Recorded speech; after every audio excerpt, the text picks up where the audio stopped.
Italy വന്ന് എങ്ങനെയാണ് ഒരു പിസ്സ കഴിക്കാണ്ട് പോവാ. അപ്പൊ നമ്മൾ ഇന്നൊരു പിസ്സ ട്രൈ ചെയ്യാൻ വന്നിരിക്കുകയാണ്. നമ്മളിപ്പോ ഉള്ളത് മിലാനിലാണ്. മിലാനിലുള്ള പിസ് എന്ന് പറയുന്ന ഒരു പിസ്സ ഷോപ്പിലാണ്. Okay,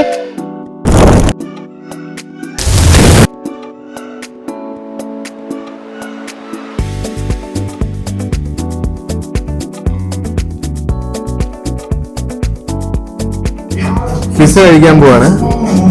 authentic pizza.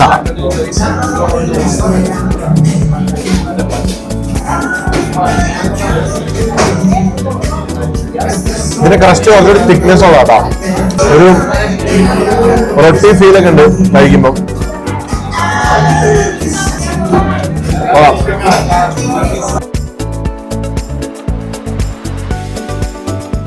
അപ്പൊ ഞങ്ങൾ ഇന്ന് ട്രൈ ചെയ്തത് മാർഗരിറ്റ പിസ്സയാണ്. അപ്പൊ ഒത്തന്റിക് ആയിട്ടുള്ള നാപ്പോളി പിസ്സ ട്രൈ ചെയ്യേണ്ടവർക്ക് ഇവിടെ വരാം. അപ്പൊ മറ്റൊരു വീഡിയോയിൽ കാണുന്നവരെ ബൈ.